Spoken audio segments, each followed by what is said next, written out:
This is A to Z, episode 101. Today's guest is John Freyermuth, director of Lamar State College Port Arthur's commercial music program. Jeez, that was a lot. That's big. It's like they're trying to be too meta.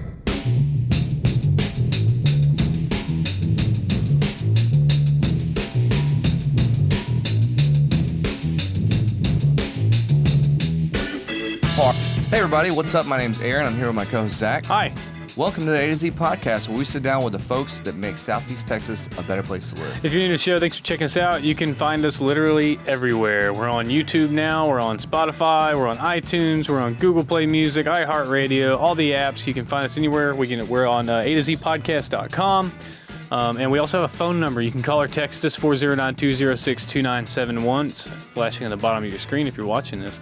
You can call, leave a voicemail. We usually don't answer it, but leave us some kind kind words. Yeah, we might read it on the next show. Yeah. You know, it's a non-interactive form, but yeah, and it's fun. for you guys. You can text us, send us photos, or just send us some. Send us some recipes. Ooh, I want your grandma's recipe of her best thing. Yeah, shouts out to Beatman, whoever you are. Well, we're back, guys. It's been a long little hiatus that we took. Man, I wish I could say I feel well rested, but I don't. No. But that's okay. But we had a great time at episode 100. Oh, y'all missed it. It was like kind of a live event. Mm-hmm. It was super fun. A lot of friends came through.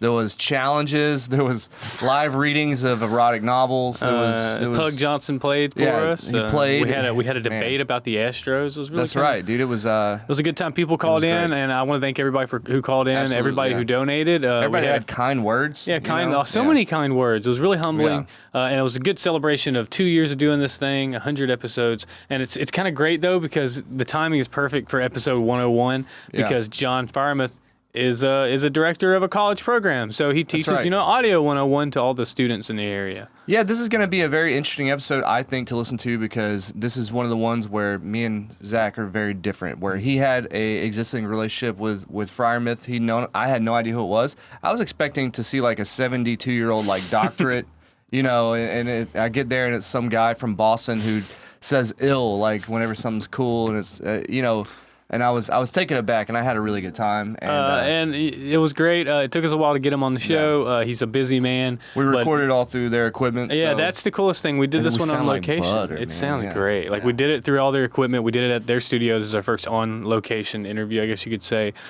Big shout-out to John and everybody at the college for doing their thing. And, a little warning, a lot of cursing in this one. Oh, sure, okay. Maybe we should implement some sort of rating system from now on, but I don't know. This one is rated PG-13. Yeah, PG-13. So, if you're 5, maybe just not watch it. But everyone else, have a good time. Thanks for coming back after 100. We're going to see you guys at episode 200. More. Yeah, we're going to see y'all at 200, all right? So right now, let's get into it.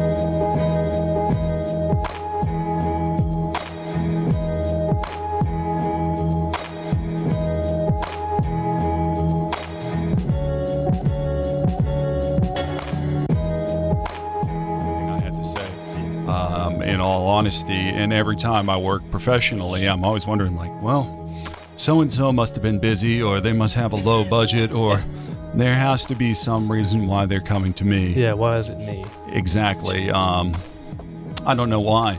I didn't realize that was an actual thing people had. I just chalked that up to low self-esteem. It's Impostor Syndrome or like the artist paradox. There's a few different words. It's like you don't know how to value, I guess, your work. But until you figure out that like literally every single person at every level is just a bullshit artist. The older you get, the more you realize that. Yeah. Like the further you get into it, you're like, oh shit, okay. It's like not everybody knows exactly what they're doing. Well, I mean, Nickelback is the top of the charts. I mean, I'm just saying, like, really? Well, they were. I mean, they were. You know what I'm saying? It's like, I was like, again. No, not again. I'm just being like, they were at the top of the charts, and I think they maintain like they still sell out shows every Oh, I would have I'm no sure. doubt. So it's like you gotta. That's just the thing is you gotta realize like, I mean, everyone's just bullshitting. Yeah. No, and there's honestly to a point. Just make sure nothing's going wacky here. To a point, I don't know. There's really, honestly, kind of nothing wrong with that. Yeah, no. I guess. I'm not an advocate for there's this idea that working in media, working in entertainment, the fake it till you make it. Yeah. I'm not a believer in that, nor do I advocate that students or graduates of I our think it program fits. utilize that. Because in my experience, the people that try to fake it till they make it are the ones where it's like, oh, dope, you can do that, let's do it. And it's like, oh, shit. Oh, now I got to figure it out Now real I quick. got to do that, huh? Uh-huh. Crap. Fuck. And then they're kind of boned. Whereas I try to advocate for them. I'm like, get your shit straight. Get your work so tight. Be so sure in your abilities that when given an opportunity, you can say yes and 100% know that you can get that job done. Yeah. You may not know why you're doing that job or even, what the end result of it could be, but the role you have to play in that, like got you're it. 100% to do that, and always undersell yourself. And that comes back to that imposter syndrome. I guess my lack of awareness that it's a thing. I'm always just like, you don't want to be that idiot in a room who's like, I'm the idiot in this room. Yeah. Always strive and push yourself to be the one in the room that's like, yeah, fucking A, we can do this, and knock it out. Yeah. I remember, especially whenever I was coming to school here, it was I messed up so many people's like albums that I said I could record because I thought I could get it all done. And like the one session I could book in the studio. Oh, yeah, it's like, yeah, we'll knock out this it's record in fine. 3 hours, Yeah. no big deal. And it's like, really? And then everything's garbage, and now you have to be responsible for mixing this garbage. And then even that turns out bad, Oh, well, yeah, there is I love the idea in modern record making where people give you garbage tracks and they're like, but we can mix this, right? And it's Yeah. like, oh yeah, it'll be all good. It'll be triple the time. Yeah, it'll Where'd you definitely come record out this? good. I recorded in my bathroom. Yeah. It's not a big deal. Had a good echo. Yeah, it's I liked the quality of the toilet brought and had nice little reverb to it. Oh, cool. Yeah. That works, right? Yeah, I guess we can so, make yeah. this work. Why can't I get anything Hey forward? man, I got $150. I'm gonna look for a guy on Fiverr. It says right here that you're a mixing artist. Hey man, here's my USB. Yeah. No, here's my iPhone. Can you pull the files off my iPhone? Well, John Freyermuth, man, we finally got you. Yes, sir. We Nice had to meet come both. to you to get you on, I know. this thing, though. Exactly. Yeah. I'm just that type No, of you're person. you're You got to so come busy. here. Yeah, you're so busy, man. This is a great place to come to. Yeah, I think this worked out better because it's really nice. Not, that your facility would have been great, but it's lovely. You get I like people that here. facility, You got yeah. cameras. I love showing off what we got here and, getting to show some students some successful alumni and also get them thinking about some other creative endeavors. Yeah. I think it's a win-win. So this is control room A? Yeah, this is our main teaching classroom for recording arts and music technology. Yeah, so this is like where all the good toys are. Yeah. Yeah, we got two main studios where we kind of allocate stuff in between them, but I'd say that this room has the widest array of equipment where we try to have all of the main families of processors and amplifiers represented. Just like everything that you would normally find in any given decent studio. Yeah, things that students should definitely be aware of and exposed to before they enter out into the workforce, and hopefully have a intermediate working knowledge of. They're but not at going to least be going in blind. Yeah. Yeah, at least know what it is when someone's like, hey, patch that into a 512, where you're like, going and looking for cabinets and you're like, I only see a 4x12. Like they're at least in the ballpark. At least hopefully they'll be like, a 512 is a preamp. Yeah. And at least look in the right area. Maybe they find the wrong one, but no one will probably notice. Yeah. It's like whatever. You got emulations and copies and everything. Exactly. Well, we wanted to have you on, and because you've been kind of heading this program for how many years now? This is the beginning of my 7th year now. 6 or 7 years, and I was in this program before you got here. Yeah. And these rooms in this program they started as one thing. They're the room's the same. This is the same control aid that I remember. It's shifted. Yeah. The gears changed a little bit, but it's the same thing. But Just new traps. But it seemed like whenever you came into the fray, you really brought like a whole nother attitude. And I never got any of your classes, but from talking to people, friends of ours that have been in here and done everything like that, you kind of brought like a nice sea change to this program, and it seems like it's grown a lot. It's changed a lot in the right direction, I would say. And I mean, but a lot of things that I say that to say that you've done all these things, you do a lot, and a lot of people like really look up to you and like talk good about you all the time, but not too many people know like your story, you know, like. No, well, I really don't have much of a story, and thank you for all the wonderful things. I'm so proud of all the students that come through here, and we're really excited about the changes that we've made. This program was great before I got here. I came here originally as an instructor, but then shortly became the department chair. And it was doing interesting things. And myself and Carl Richardson, one of our other faculty members, we just really wanted to take it in a different direction, one that represented more of what was happening in the industry and less of a traditional recording arts program. Well, that's what you were saying before we started rolling, that you were like one of the last generation of the apprentices, I guess you could say. Yeah. So the reason why probably people around here don't know much about like a story is I really don't have much of one.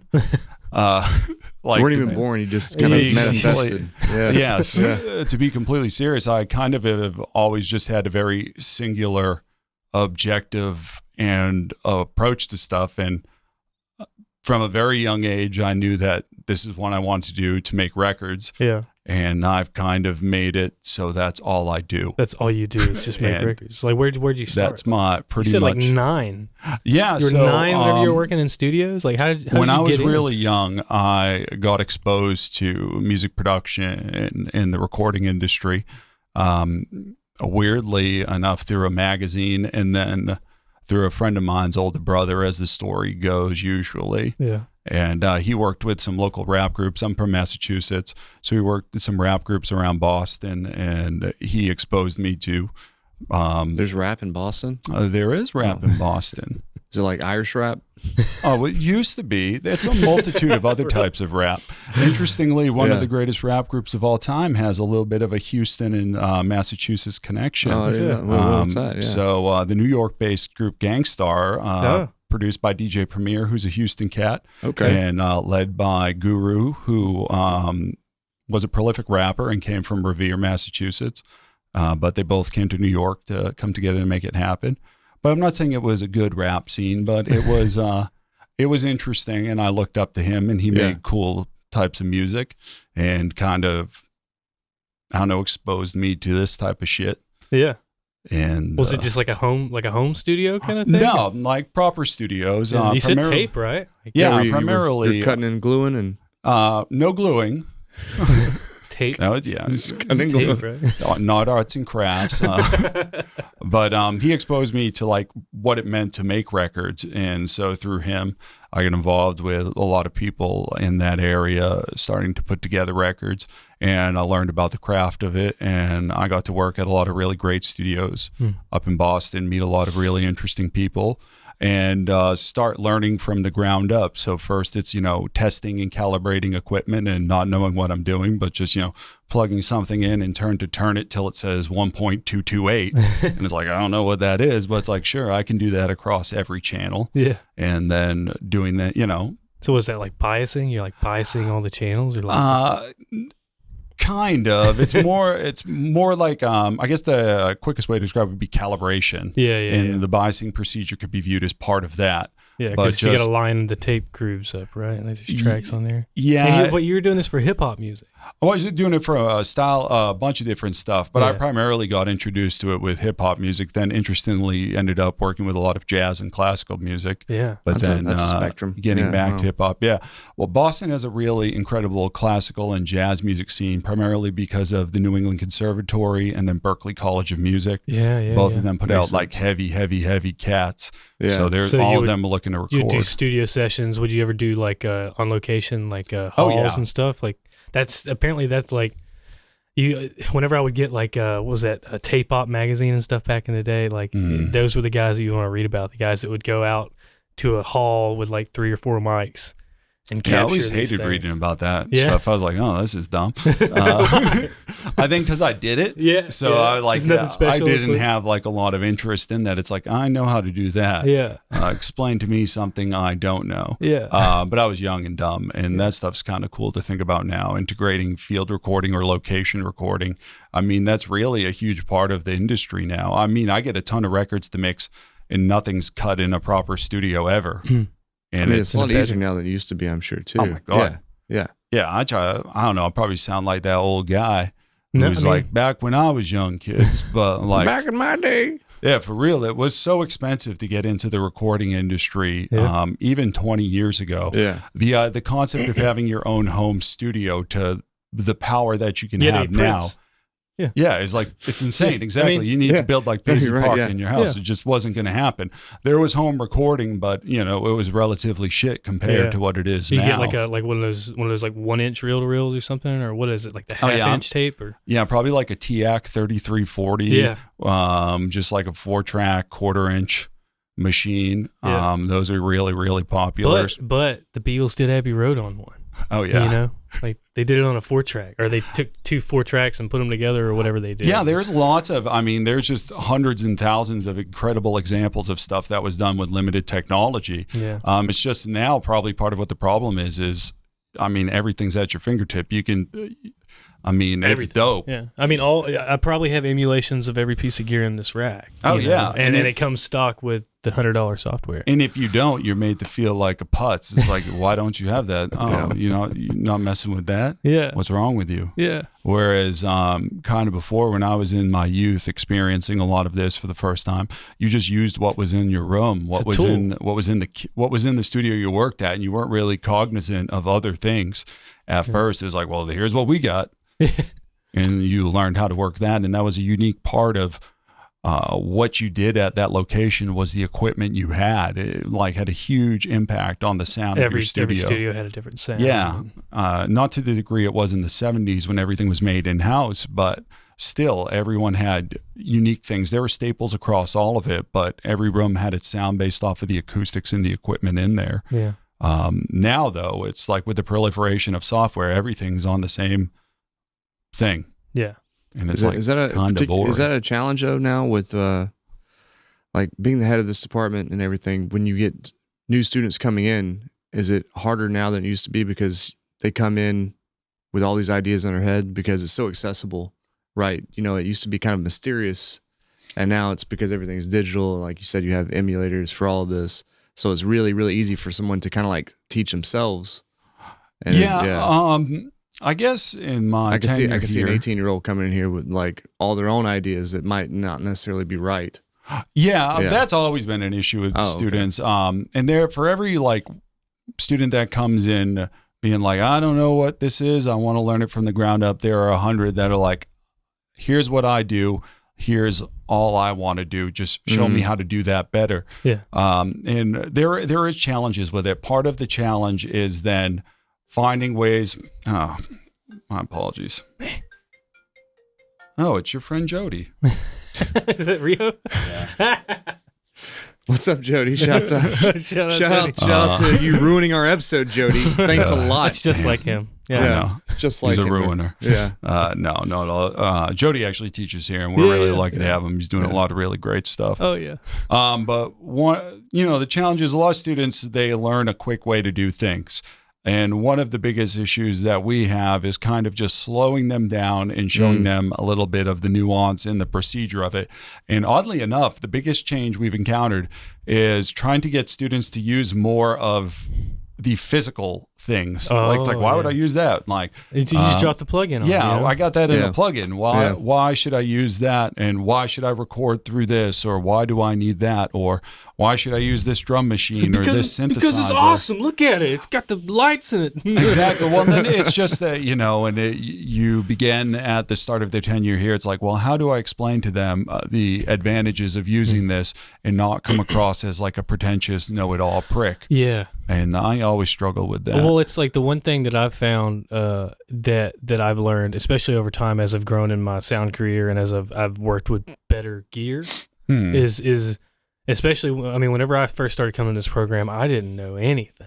And not just that, but the picture I had for what sounded good and what was like the things that I thought was good completely changed, and it's still changing, because now I'm working on 96K rigs or live sound rigs that sound just amazing, but like you won't know why or that there even is a difference until you're exposed to it. Well, right? and that's one of the most difficult things with audio education is getting the ears and the brain on the same wavelength. Yeah. Because as you're teaching people like the subtle differences between stuff, They just like when they're beginning, they honestly don't fucking hear it. Yeah. Like it's like, ooh, can you hear the difference between these two microphones? They can't. And they're like, no.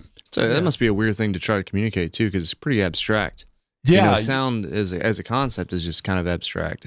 Well, that's why we began and break it down like very physically. Yeah.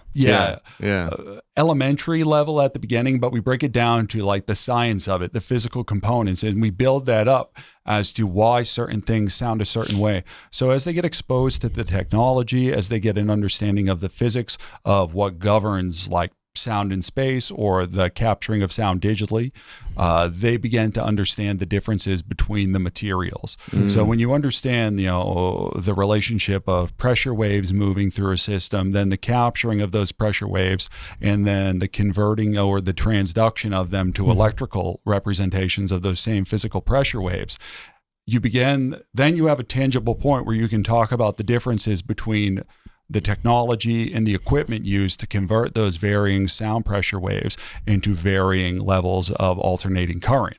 And when they begin to understand that, that's like a big breakthrough, because then you can graphically represent it and they can listen, see. Yeah, then you have an idea. It's not just like, oh, listen to this sound compared to this sound. We try to stay away from, not completely, but like, I guess you would say I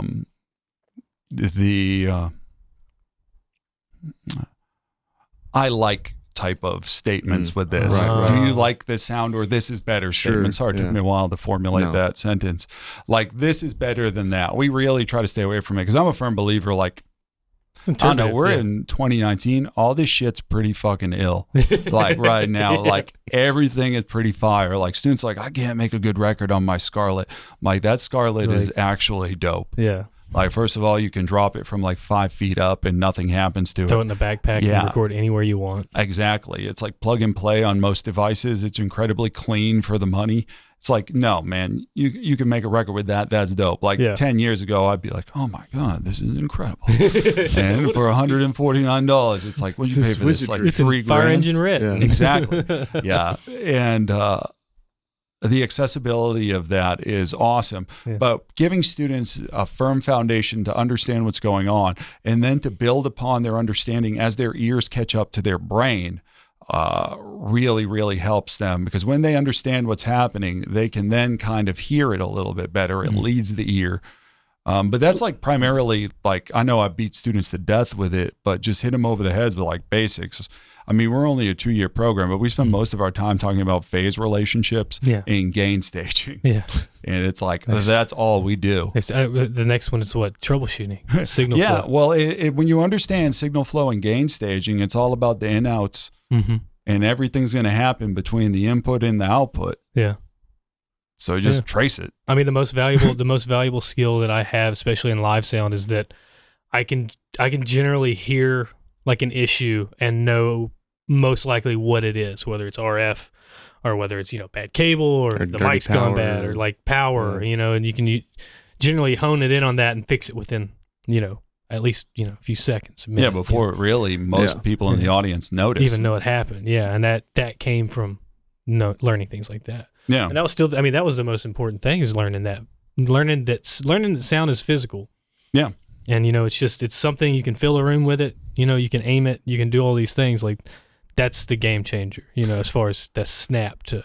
Yeah, and we place a ton of emphasis on understanding that sound within physical spaces, because, so many people work at home now because, as we stated earlier, the technology allows it, but they don't understand, like, they're so hard on themselves. I'm like, I fucking suck at this. I'm shit. I'm never going to do this. My tracks are shit. My mixes are shit. My productions are shit. And then trying to explain to them, it's like, not really. It's the biggest problem is the space you're working in is shit. So you're making all these wacky decisions based on a crappy room. And how it's altering your perception of sound. It's like, so you're actually making technically the correct decisions based off of the input that you're receiving. It's just the input you're receiving is through like tinted lenses. And those lenses, are just like scribbled on and scraped up and have gel all over them so you can't see clearly through them. So you do all these moves and maneuvers and make all these decisions to kind of clean that up so the sound isn't focusing your space, and it's just your space sucks. But that's kind of the flip side of that is once you gain enough knowledge and understanding, you can work around crappy spaces. Like, I mean, you have these little cubes over here, and they're designed to sound kind of crappy, right? Yeah, they're just representing essentially a enclosed mid-range focused driver, like a single driver system. Really, I don't know. That's like everyone. I don't know. I have my own personal opinions about those stuff. I love Ortone 5Cs, the super sound cubes, but I love those sealed systems primarily. I know it's to represent like a single mid-range driver, but what I really love in closed systems is the transient definition. Like we'll put up drums on a lot of that and listen very quietly, because without that, with a single driver, you're not having any distortions with regards to the crossover for your loudspeakers, so you're not losing electrically. any, Or you're also not having any acoustic phase issues caused by the physical crossing over or the junction point of drivers, like a high frequency, a mid-range, and a low frequency driver from 3 separate locations. They'll come together acoustically. And if you're not in the right position for that, your perception is going to be off. So it's so great about systems like Ortones and Avantones is that single driver gets rid of a lot of that. So it provides a lot of clarity, and there's no weird crossover at the mid-range, and just allows for people when they're learning to really hear certain aspects. I find those are really great for students to hear, like transient or the beginning parts of sound on. Well, we've been going for a little while. Let's take a little break, and then we'll come back and do a little second half. Cool. All right.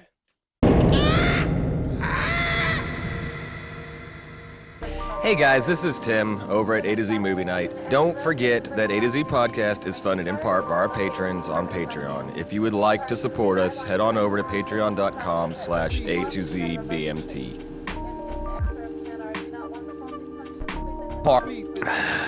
All right, guys. Well, it's the middle of the show, and you know what that means. It's time for us to show some love to the sponsors who support us very graciously. We love you. And today we have Shop BMT.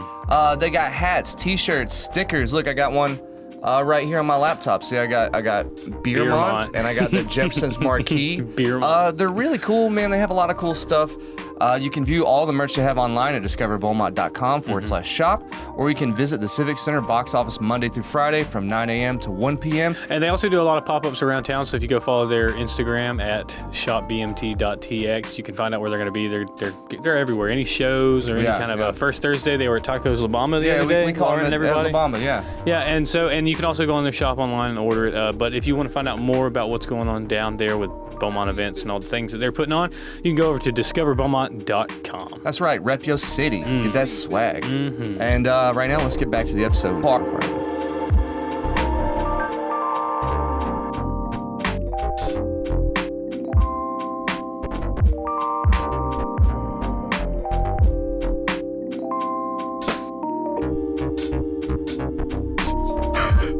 Like, for real, they think it's like fucking impossible to do this shit, and like, fucking never do it.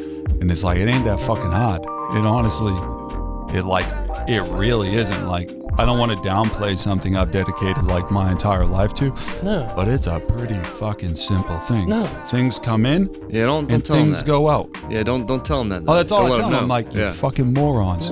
just wait a minute and think about this. Like, look at some of your idols that do this. None of them are too swift. It's not that hard. I mean, it's I mean, just like I wanted to get on tour. It took me a while. I got on tour. Yeah. And it's just from It's just in and out. just eating shit and just working and I'll take the gig no matter what it is and showing up and doing it and learning. Okay, you need this? I'll be there. Yeah. Yeah, no You problem. Well, the difficulty in your Non-stop. job isn't really the job. It's just the thing. It's just the lifestyle.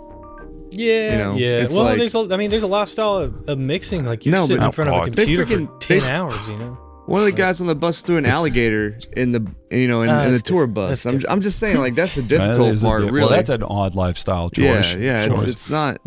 Yeah. But no, it's yeah, I will say that's one thing. Actually, we have an advisory committee for this that we have to talk to, and one thing that they brought up is like, we need to start teaching these kids about like healthy choices. I feel like I'm in like fucking grade school dealing with childhood obesity and shit. But yeah, God, you're thinking about it. It's like, well, when I'm in work, okay, I'm sitting in front of a computer in a dark room for extended periods of time, listening at relatively moderate levels. To the same 3 minutes of music for yeah, and then you're like, 5 oh, hours. Yeah. this actually is probably like not that great for you health wise. And then, you start looking at some of the people who have reached high levels of prominence in the industry, and you look at them, they don't big look guys. good. They're Yeah. like kind of hunched over. Nothing about them like, I look at the touring engineers the same way. Most of the guys that are They still look up like there, goblins. like they look like goblins. Like, Yeah, they, you're like- no offense to anybody. it's like, what are you, Y'all are my 125 heroes. years old? They're like, no, I'm 43. It's like, oh, Yeah. I mean, it's it's a hard life. And oh yeah. And then when late you're young, hours and yep, you're young, you're expected to grind, and you can't say no. yeah. Like, I know a lot of people out there are giving advice like you need to say no to things. But in my experience, I mean, you say no, they're on to the next guy. And then that, Oh, yeah, and absolutely. then Next that's gal. a reputation you get. They're not Yeah, going to it's call like, you. oh, no, If you're he on a said list, no. you say no twice, they're not going to call Yep. you anymore. No, it moves on from that. I do tons of projects I wish I didn't do. But I know that as soon as I say no to this, maybe I want to spend more Didn't you- time with my kids. Didn't you work on American Idol? Yep. You did the vocal comping, Yeah, I did like a ton of editing and like just grunt work and tracking and like cleaning up the vocal tracks. yeah, at just the like end of a session. cut a bunch of vocals, edit them, clean them, Was it process something that them. you did like in like a week span, or was it something they just sent you the tracks over the Oh internet? no, or- it was weeks. Yeah. So you're Weeks responsible for William spans. Hung. Yes. You. Yeah. The one you carried in the CD. Hey man, I got it. She bangs. Yeah, there we go. She move. But that's those weird. That's that. You just got a call. That's it. Yeah, and it's that weird thing you say yes to, where it's like I have no desire to do this, nor am I a fan of it, nor do I think it's necessarily good for society and culture to be exposed for this. It's not setting any positive values forward for the young people of America, nor is it truly representing like the talent base that's in this country. But you say yes to it because it can lead to something else. Well, it's a job too. I feel like. Oh my too, God, yeah. Well, that's the thing that people yeah. like forget. Like before I did this shit, like when I was growing up, I always worked in studios, always worked in music, but I did other things to allow me to do that. And it's like Now you just do this. Yeah, having real jobs with real consequences helps you remember how the shittiest audio gig is like way iller than anything else. I Like, don't know about that. oh, dude, I used to dig graves. Oh, I yeah. evicted people. I basically did graves You on a job evicted site. people. Oh yeah, straight up. When I was in college, I was the eviction man Oh, wow. during the big housing crisis, and then I was a lumberjack. Like where, like yeah, it's a crazy ass life. But I do all these. I didn't do nothing. I just haven't done anything. I did all these Definitely things. wasn't no lumberjack, man. Oh yeah, it's very Yeah. I have a strange connection of like there are not many I guess patrons of the arts in the world of lumberjacking, but the whole reason why I bring all that stuff up is because when you've done work like that, Yeah, Yeah. absolutely, yeah. it does a couple of things. Like one, if you make a wrong move when you're hanging 85 feet up in a tree with a chainsaw at your head, I mean, you'll die. Yeah. Yeah, Or yeah. someone Or you else wanna could die. Yeah, or someone else could get really hurt. Or You you get tie a maimed, yeah. knot wrong, something falls, you ruin a house, or you knock over a really expensive piece of equipment. There are really potential serious outcomes from that could really alter people's lives for forever. If you record a vocal wrong, you've recorded a vocal wrong. Like, you know what I No mean? one's Like, gonna die. yeah. Yeah, but what if you're recording like a diss track and somebody gets shot? Well, I mean, Like, that could be a potential issue. I've never thought about that, but it changes how you view things Yeah. and like how you deal with pressure and how you also then accept jobs because you're like, oh shit, yeah, anything is better than in 100 degrees lugging around hundreds of pounds of wood. yeah. Yeah. Like that sucks. Yeah. Like there's just no two ways to cut it. Like It that's also not gives fun. you. It also like changes the ceiling on like your tolerance for bullshit too. Whenever you've done like Grunt things like work. that, or like in my case, like oil field work. Oh yeah. Whenever everyone else is just freaking out, you're like, it's just not that It's big really of a not that deal. big a deal, It's just yeah. not that big of a deal. We had this ill Yeah. student. He worked like rescue for the plant. yeah. And I didn't know that. And I was like, man, nothing ever flaps this dude. like nothing. And then one day I was talking to him, like, man, how are you like so calm and so cool? And he's like, oh yeah, I rescue people from like plant explosions and stuff. Yeah, exactly. Like rappel off a wall and all this crap. I'm like, oh. He's like, yeah, sense. none of this is like, it ain't a thing. This is great. We're in air conditioning. Exactly. Because all these other folks would be like, man, I can't believe we got to do this. We got to do this. And he's just like, all right. We gonna wrap cables today? Oh, okay. Yeah. And oh man, we got missing tracks. Oh, what was it? Oh dang. What you so you didn't work in like the school system like No. much. What was it like? Like, because I know if I had to transition from like the career I've led for the last 10 years to like teaching students, you cuss a little. Like there would be I mean.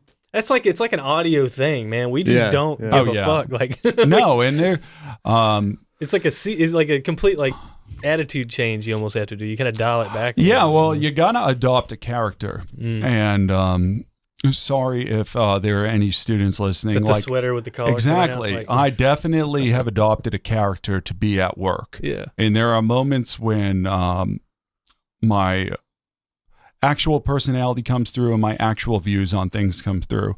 But I realized very quickly that you have to be what people expect to a degree to get them to listen to and buy into the things that you feel are important. Yeah. And that's one thing I wish I could go back in time and tell a younger me, because I screwed my life up time and time again by being like, well, this is who I am, this is what I represent, and not understanding, like, I used to dress a certain way, act a certain way, talk a certain way. And I don't anymore. And now I dress a different way. I talk a different way. And I even walk a different way. Yeah. And same dude though. Exact same person inside. But what this has done is now people listen to me. Like it's crazy. Like I can go like. What, you used to be kind of gangster or something? I used to have, I guess, a tougher exterior. A gruffer exterior look. Then particularly with my accent I had from living in the Northeast. When I came down here, before I lived in Georgia, out in LA, I didn't realize it till I heard recordings of myself. I sounded like a hoodlum, and I looked like a hoodlum, and that explains a lot. I learned a lot now about why I was treated the way I was treated before, and it's like, oh well. Perception is reality. I wouldn't have let me in there either. Or it's like I'd wonder why at late studio sessions there'd be security there. I'm like, well, there wasn't security here for Joe. What's going on? And then it's like, oh, the type of people that are working here and the way I look, I look like an ass. Yeah. And but you're still on a sweater and some some you throw Stacey on Adams a sweater and like some shoes. slacks and some dress shoes, and I'm telling you, put a collar on, Mr. Rogers. It really is. Exactly. And people treat you completely different. They treat you completely differently. Who knew Mr. Rogers had a studio? Some fucking kids see me. Well, and that's the thing. And now there are dabs in it because I curse incredibly. Like, not just like often, but like an incredible array of how I pull them together and integrate them into meaningful statements. And I try not to do it so much, but particularly when I get really excited about things, it just flows. It comes out. And I think those moments of authenticity, no matter how brief they are, absolutely allow students a degree of accessibility and relatability. Like, oh, okay. Actually, cussing is kind of like a big tent pole of this whole A to Z things, because like in the beginning we're like, well, no, we're gonna cuss, we're gonna we'll hold back if we're talking to a doctor or something. It's authentic, it's real. Like, I don't know, I swear in front of my kids like all the time. My kids don't swear. Why? They don't have the desire to now. They don't. They understand. Numb to it. They will eventually. But like, I came from a family where my parents swore because like it doesn't matter. Like people like, you talk to your mother like this. I'm like, hey yo, Ma, what's up? Like that's how I'll talk to my mother. Ma, what's good? I'll be like, can you fucking believe this? But I have a very open and expressive relationship with her, and I try to teach that to students. I think it's sometimes interesting because I'll jump between like extensive jargon, not for the sake of using it. You kind of went on a long run at the end of that one, talking about phase coherence. Oh yeah, like I'll get like really. My eyes started to cross. I'll get really into that stuff, but then I'll be like, Yeah. Why is this important? Because fucking phase is the key. Like understanding, like, and end it, and I'll kind of bookmark it with a very honest and real and Some simple real language, statements Yeah. that will hopefully help tie in. And Do you find that kind of locks it into it gets their attention? I Right? didn't do that when I first started teaching because I was afraid my department chair would fire me. But then once I became the department They're chair, adults here. They're all I adults. was like, wait a minute. These kids are adults. They're not kids. Yeah. Well, and That's kind of lost now, though. I mean, obviously, I'm not 70 years old. I don't know what college was like 40 years ago, but it seems like kids are just coddled, man. And I mean, I'm calling them kids now. Yeah. Like, I'm calling them Exactly. kids. You know what I mean? But they're not. They're adults. You know. No, People in college are adults, but I don't know. I haven't been in it long enough to make like a statement about that. I just tell them, I'm like, man, if you met me when I was in college, I would just like fucking destroy you. Like, I took that shit so seriously. Yeah. Like so seriously. And a lot of them don't, but I think it's always been that way, Yeah. in all honesty. And we're just now coming to a point where we are the people that are like, why don't you fucking get it? it's that generational bias Oh, or dude, something. I as soon as was- we start getting older, we're like, Yeah. hey, why are you acting I was like just this? like all these kids whenever I was here. Yeah. I would like seriously, I would smoke weed in the parking lot and come into class. You know, some things have changed, Yeah. but Some things haven't. some things haven't, you know, and it's like I was kind of lackadaisical about it. I still cared. I still gave a shit, you know, but it's just like, if I could meet me whenever I was coming here, like if I walked in that door, I'd slap the shit out of them, you know? Oh, yeah. Yeah. Like, really would. I mean, I get why people hit their kids now. Like, because now you want it. I would never hit my kids, but I would You definitely understand hit it, other but you people's understand kids. it. Yeah. Yeah. Not saying I speaking do of it. the kids, just saying I get it. There's this thing I wanted to do because we came in here and we're kind of focusing around the student and everything, and I hit up some past students of yours, Oh, jeepers. and I got some questions. some Yeah, questions and some things from them, and I'm going to start it. I didn't get any questions from him, and I'll start with Mr. Eric Adams. Oh, goodness. He gave me some points. He said he's your favorite office buddy. Yeah, Yeah. so Eric and I, when I first started here, we shared an office together. Really? It was super fucking weird, but it was awesome. And I'm so like incredibly proud of what Eric has gone on to Yeah. do. Kind Like of done he- a lot of things. He's a teacher now. Yeah. Yeah. And I like realized very quickly he was not going to be an audio engineer because he pretty much seemed like he hated it. Yeah, I I don't remember he think had he- to fix a guitar recording for this other jack off student. And he was like, he did it because he has a lot of integrity and he didn't want the person who was getting screwed over by this kid to suffer. But he looked so like, I remember it was Miserable. graduation and I walked in here. He looked so miserable doing it. I was like, oh, poor fucker. Like he's in the wrong field. But then he started taking pictures. Like Yeah, he's yeah, he's he taking did- an well, art he did class. the- It's like, That's what he's yo, in dude. now. He Yeah. did the photo thing. He got a studio art degree. Yeah, and I'm now he's teaching multimedia at Lumberton, I think. I think, Yeah. yeah, Like- Lumpton, I was like, yo, that shit's fire, man. Yeah. And he found out what he loves. And Yeah. that's, I don't know, that's like watching his growth and his changing trajectory has been like really awesome to see. Yeah. Well, he also said that you used to do studio art. Like that's Oh what yeah, you- I went to I went to art school for graduate school at Savannah College of Art and Design. So what, you make like weird Georgia, like audio. Oh yeah, devices and- strange sound art and visual art and interactive and Like you take a room and turn it into an exhibit, kind of. yeah, and generative art. I used to build interesting instruments. Well, like the machine with the marbles that drop down it and make it do things. No, I was really into electromagnetism for a time, so I took ideas you like for. built like theremins and stuff, or Oh yeah, we do that. Like we build Yeah. those in class and stuff. I made a theremin that was controlled with brainwaves. That was pretty cool. So What?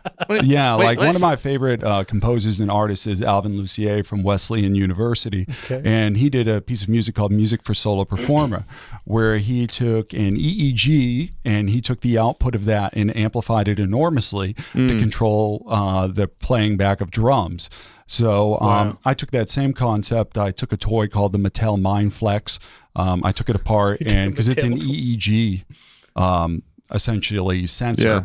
So then I took that. I took the data out of that, ran it into a program, which then converted that to voltage, which then fed a device, which I then used to control a synthesizer. And then there was a number of prompts that people would watch, read, and listen to. And see how they would And respond. then music would be generated based off of that.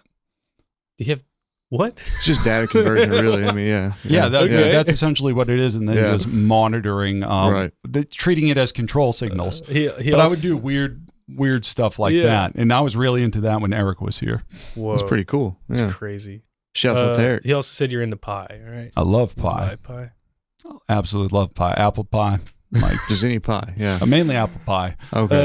Like, yeah, he probably meant I'm into pie pie, guy. like Into in pie. the singular, Oh, okay. like not pies. Oh, not Just pies, like just apple pie. pie. Yeah. Okay, so we got one from Jake Collier.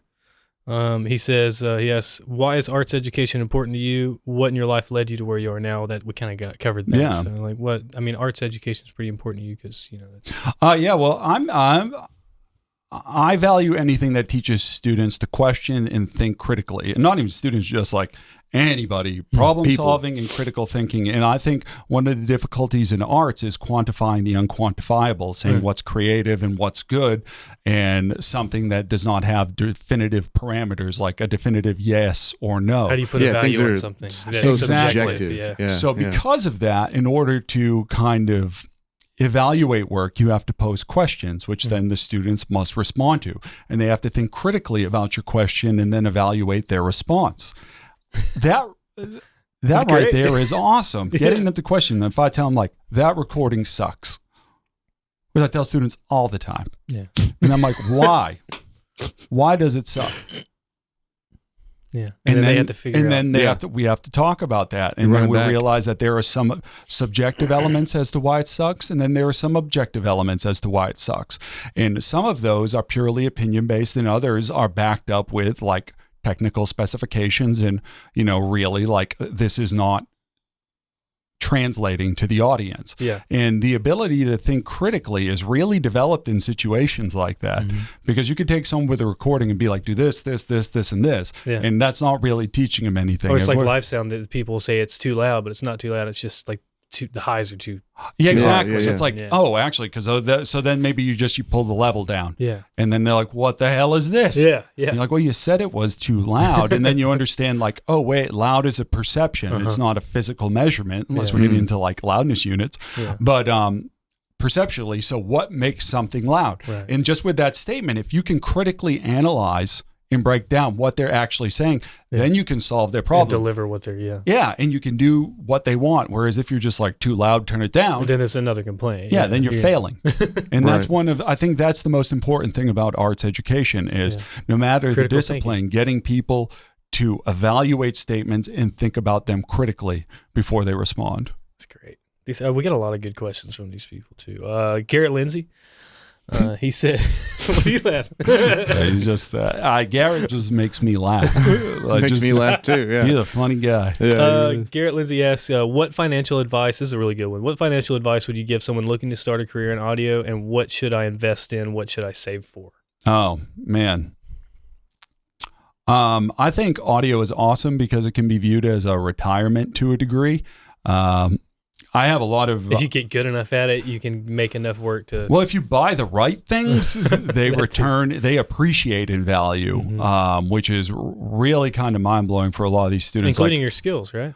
Yeah, your skills as well. But if you're talking about like investments, like if you, for example, like right now, if you buy, I don't know, a vintage U48, U47 That's all for you gotta like get. 8, 9, 12 grand.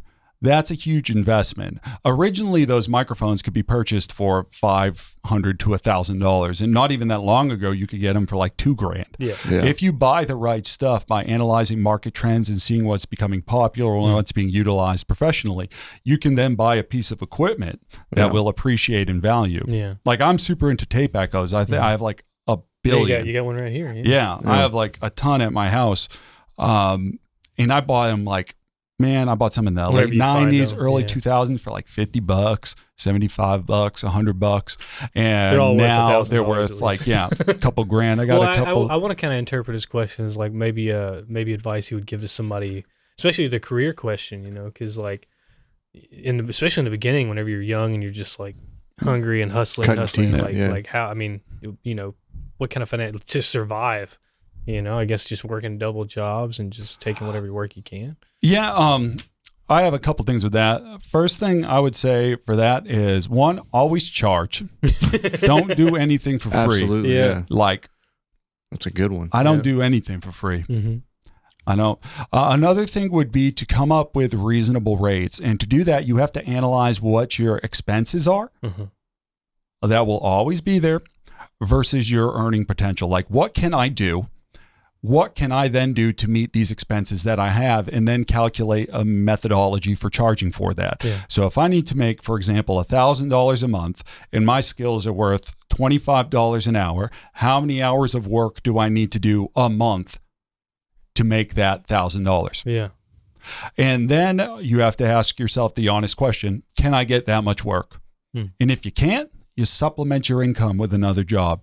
If you can, you do that. Yeah, these are some hard lessons. Yeah. Yeah, well, this is It's a one simple thing formula, we you know? talk a Yeah. lot about. Like, I give a lot of work in my classes, but what students don't understand is, well, they should understand because I fucking tell them. At the beginning of the semester, I ask them all what their monthly bills are. Yeah. Then I ask them to evaluate their own skills for an hourly rate. Then, based off of the class average of expenses and the class average of valued skills, I give them the amount of projects I think that will take the amount of time to earn the money they need Yeah. to pay So you their give bills. that to them. Yeah. Because I'm like, oh, this is what you got to get ready to do. So let's learn how to do that much work. Yeah. But I don't know. They would require them listening to me to ever figure that out. But I would take an honest evaluation of where your skills are. And I this will sound contradictory, particularly to Garrett. Based off what I'm going to say, I would hold off on buying stuff. Yeah. So many students I would say that too. Yeah. want to work from home. Part of what allowed me to grow in my skills was not working from home, was working in a Working proper on someone else's studio. equipment, Yeah. Because there is no way to build a proper studio on a budget. We talked about how cheap it is to get stuff now. Yeah. But that's still going to be working most You're still likely putting in it a in a jacked room. up Yeah. room on Right. cheap ass loudspeakers, Yeah. through cheap converters, through a cheap microphone. Because even if you buy everything cheap, it's still relatively expensive with what the average person views as expensive. Yeah. Like, I have a completely different concept of expensive. Right. Yeah. Like, it's on a different scale. Yeah. Rooms within rooms. Yeah, it's Yeah. like, oh, you can build that studio for 50 grand. That's a great deal. Yeah. Because in reality, it would be, like, when you think about getting the proper electrical, getting the proper HVAC, structurally isolating it, then treating it building false acoustically. Well, I mean, our Floors, friend false Tommy, walls, he, yeah. I mean, he built his studio. He had to make it an addition to his house. Oh, and I gotta go check that cat Yeah, out. yeah, yeah. I heard that. Oh, what the fuck is it? Lazy Lazy Bones. Lazy Lazy Bones, Bones. yeah. Yeah. We just did a shoot with Old Lonesome. Well, Really? he was on the episode with Eric. I mean, Yeah, we did. had Yeah, a- he did a they had- record for Eric, I yeah, think. they had Yeah. a 2-part. Yeah, Yeah. for Yeah, sure. it was sloppy. Hey, Yeah, they're- we're- yeah. Okay, so we had James. Eric should have done everything a little tighter on that. Well, you Should hear have that, Eric? consulted a professional. Yeah, you hear that? I hit up James Faust to get a question. Oh he my said- goodness! he said he James was didn't- like one of the first people I ever taught. Well, he said Like my he first did- semester. Yeah, he didn't have a question or anything, but he did say that somehow he managed to basically get a one-on-one class with you. Yeah. And he said he spent a lot of time with you, and you really like were formative to like his understanding of audio and everything. He just said, "Great guy." So he just had kind words. to say. Yeah, he was like the first dude I ever taught.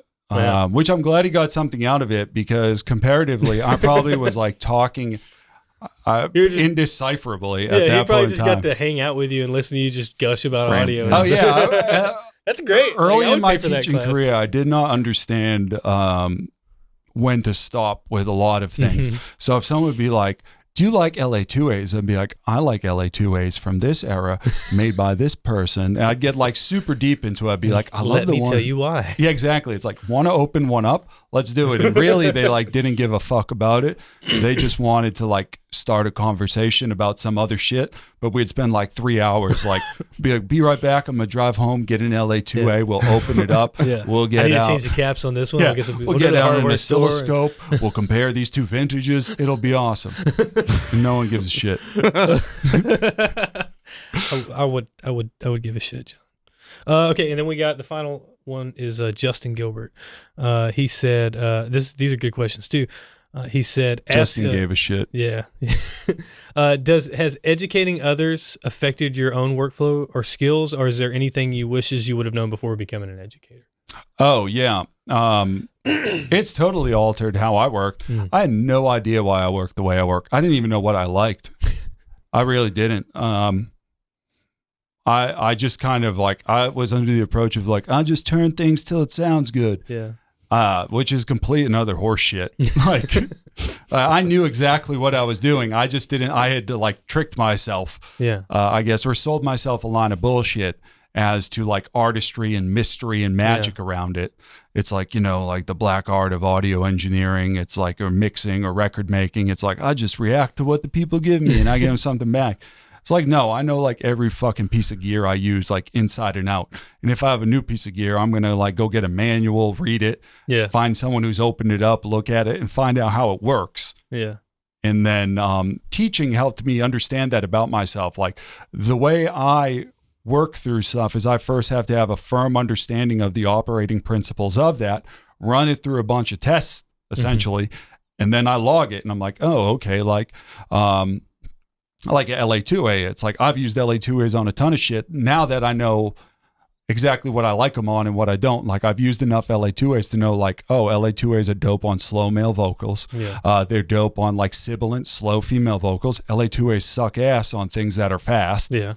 Like I hate them on percussion. They're great on like low tempo sources, and they're great for fattening and smoothing a top end. So what you used to think is you just threw them on there to make it it's work. Like I just know what I and just now like you it. just know what. Yeah, now it's like, and I'm trying not to get into the electronics of why they do the things they do, but I had to understand that about myself, and teaching really opened me up to that. And I didn't even know, you know, that's how my brain operated. Yeah.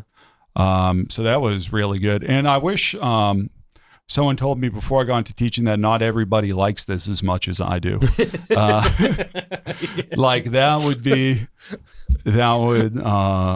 would have been helpful. Like I didn't understand. Do you think like you have students in here that aren't as jazz as you are? Kind of oh, none of them are. Kind of Like you can ask any of those people. They're like, who enjoyed what was going on more, John or you? It would always be me. Like I just realized, like I told you at the beginning, I have like a very singular thing in life. I don't have hobbies. I literally don't do anything else. I don't see a point in doing anything else. It's like everything else seems kind of fucking dumb. Very singular, yeah. Yeah, it's like I know what I like. I'm like that with like my whole life. My wife has explained that to me.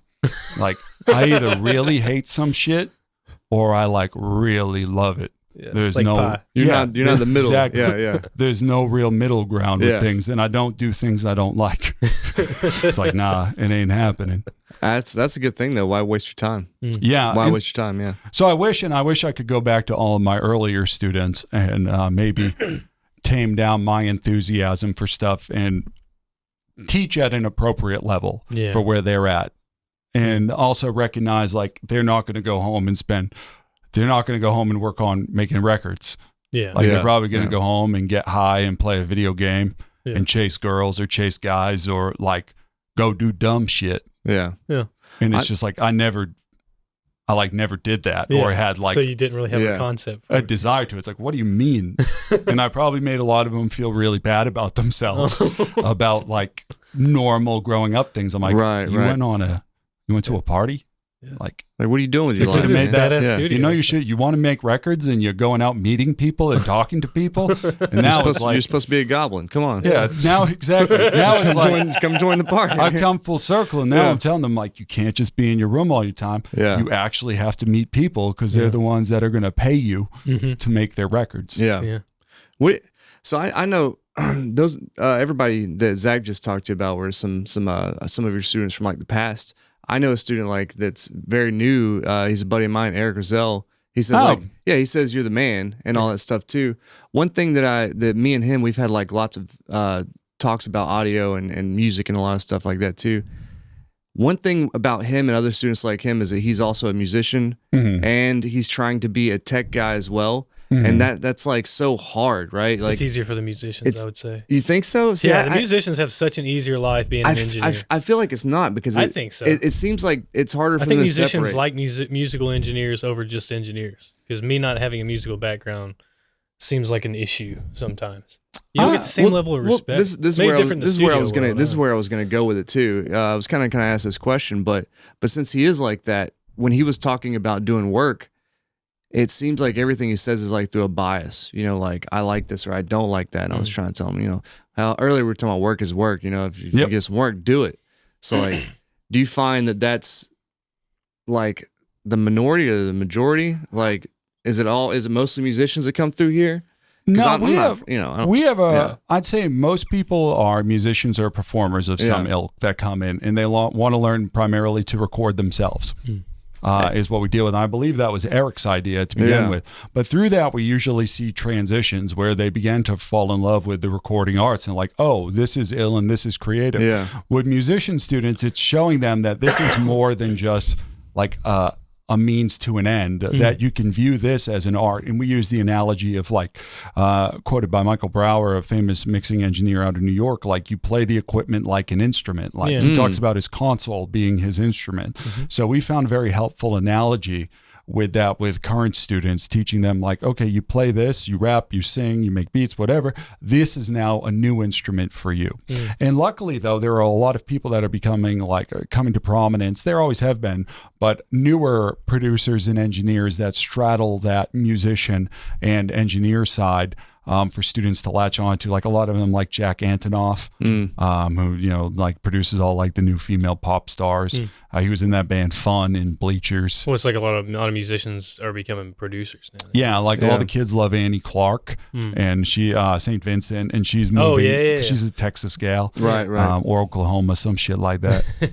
I think Texas. I don't know. She Dallas, fucks with maybe? John Congleton a lot, and they were out in Dallas. Dallas. Yeah. She lives in like Oregon now, though, or something. I think out in L.A. or some shit.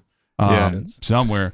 But yeah, like so, a lot of students will come in and they'll look towards that, and they're like, I want to do things like this, or we have a lot of students that want to make rap, R&B, and hip hop, and they'll want to be like the engineer, beat maker. Yeah, and it's just trying to show all of them that expanding beyond that one thing you come in here wanting to do. Right. Like I think Eric came in here wanting to make his own records, and trying to show him like you can make your own records, but there's a lot more to do if you want to make other people's records as well. Is that kind of like a growing pain with a lot of these students too, is just getting them kind of out of their own little space where it's like, yeah, you want to make beats, you want to rap, but then also you need to be able to produce country. It's trying to show them all that their tastes suck. Like that's like if I'm just like, and the more we go on, the more I seem to be losing any type of filter. It's like our primary job here is to teach them how to expand the palette of what they view as good, what they view as acceptable, and what they feel as music. So many come in with such a singular and narrow range of what they think is good music, and our job is to like kind of blow their minds open with all like music, all this other stuff. And it's really fun to analyze. We always find out the things they like. I always ask them like, what you listening to, what you got on, and familiarize myself with the music they're listening to, and then to expose them. It's like, yo, that person liked this person. Well, there's like congruities you should go check this shit out. There's like there's places where the Venn diagram overlap, right? Like in R&B, if that's your jam, you know, jazz like samples and East Coast rap. Hey, listen to some George Jones. You know what I mean? Like there's a lot of these things overlap, especially if you're thinking about like the tech side of it. And if you can expose them, even just following the inspiration of like, if you like artist X, they were inspired by artist Y. Right. Who did artist Y listen to? Yeah, they were inspired by artist X, artist Z. Who did artist Z listen to? And then you find all these things, and they're like, oh, I like all this shit. Yeah. And they're like, how did that? How did that happen? And it's like, well, they came for Juice WRLD and stayed for Prince. Exactly. Well, yeah, exactly. Yeah. Well, and then but here's the tricky thing: it's getting faculty to buy into not using the examples of shit they grew up loving. And the hardest thing, everyone always talks about the difficulty being with students. Equally as difficult being with faculty, and I'm just as fucking not guilty Jody, as any of them. Well, everybody. And it's you ruined our episode, Jody, by calling. It's getting faculty on board to try to expand their taste just as well. Because I won't tell you how many classes I've gone into where people are like, you should check this out. Why won't you guys check this out? But then that faculty member won't listen to anything them kids are bringing in. Yeah. And you got it. It's a two-way street. And I'm telling you, some of this stuff they put on blows my mind. Yeah. I'm like, what the fuck is this? Yeah. And they're like, oh, I'm sorry. I'm like, no. Yeah, like play it. Like, what is this? Like, who? Like, tell me who this is. Tell me, like, I need to learn more about it. Like, this is wild stuff. Yeah.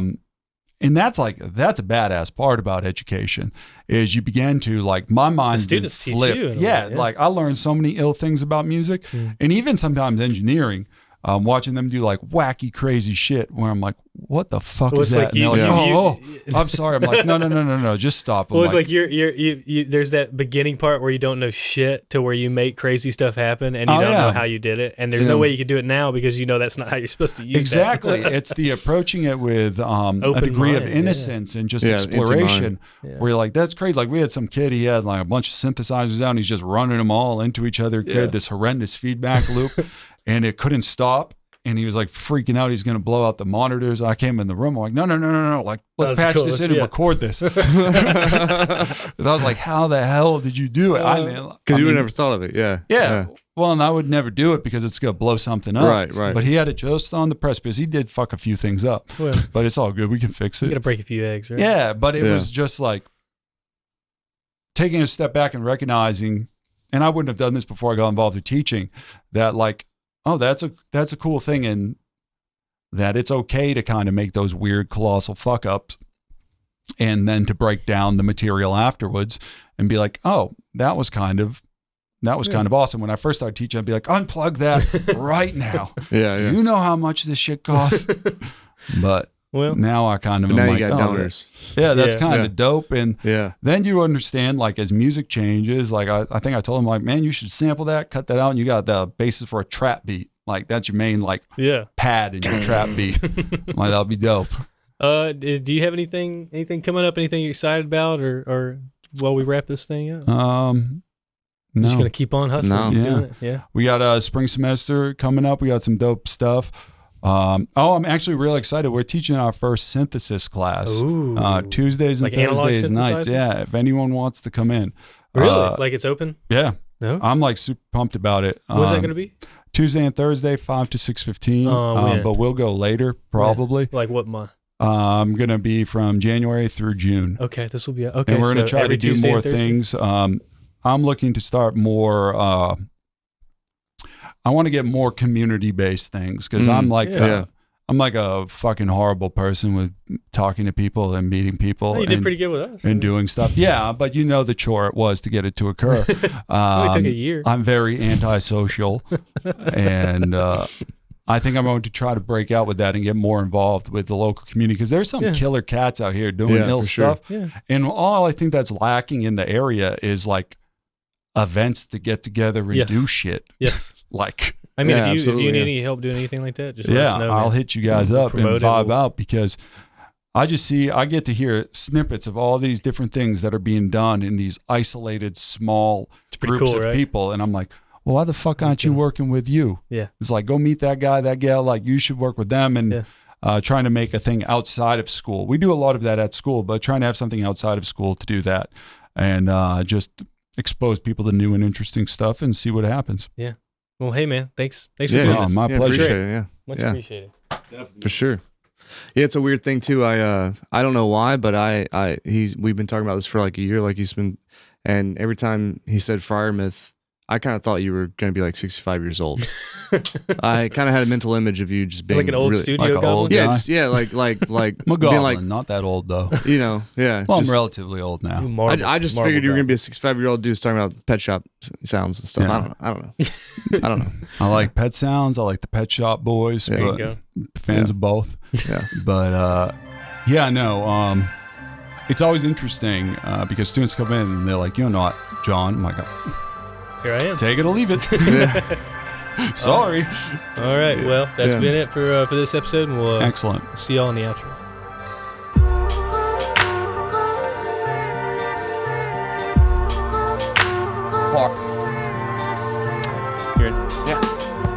All right, thanks, John. Thanks for coming on the show. We've been trying to get John on since the beginning, and everything kind of finally lined up, and it was everything we could have hoped. I thought that was a really great conversation. John's like one of those rare people that you find in a community. We're lucky to have him because he's so passionate about audio and about teaching these kids. How do I reach these kids? and he does such a great job. And everybody that I've never heard anybody say an ill word no pun intended, about Mr. Freyermuth. So thanks, man. Thanks for what you bring to our community. You bring a legitimacy that you can't. It's rare. It's a rare thing. So that was awesome. And Yeah, and we would like to do a special shout out to all of our patrons over on Patreon. We have Jordan Stringer, Lance Killian, Brian Castino, Doug Waldrop, Michael Sarr, Blinn McClellan, Randy Edwards, Allie Gillette, Allison Pierce, Lauren Beeboo, Allie B, They really Jay like Wesley us. Harden, and Jacqueline Stockdale. they really like us. That's right. You know, if you would like to join their ranks and be super cool and be super appreciated by us, you can head over to patreon.com/A to Z BMT, where you can pledge a one-time or reoccurring donation to yours truly. And I would also like to take a second to really thank Tyler Troutman for donating. Yep. He donated during episode 100. Yeah. You know, thanks for always continually Hannah supporting McMahon us. as well. And also, we would like to thank Hannah McMahon. She did that too. It was a fun episode, and it was kind of in the guise of a telethon support. But you know what, y'all really come through, and you guys are two of our biggest supporters, and we'd like to thank you as well. And the next episode, we're going to have episode 102. It's going to feature Heather and Daniel, part 2. They went to the Appalachian Trail, and they came back to tell the story. That's right. So go check out the first one. That was where they were gathering all the information to do it, and they hadn't done it. Now we're going to hear about what the real experiences are, the trials, the tribulations, the learning moments, all that stuff. Yeah, it's really cool. We get to actually finally get a part 2 to an episode for once. But yeah, that's this week's episode. All right, We're come back, on, guys. Come on back now. You hear? We're back. We'll see y'all on We the have next so much one. cool stuff planned. Yeah, that's right. Get at your Like boys. this train is still rolling. It is. We got more cameras. We have little things where we got art that we're framing and hanging up and making things a little nicer. Your boys are back. That's back. all we're saying. We're back. Your boys are back.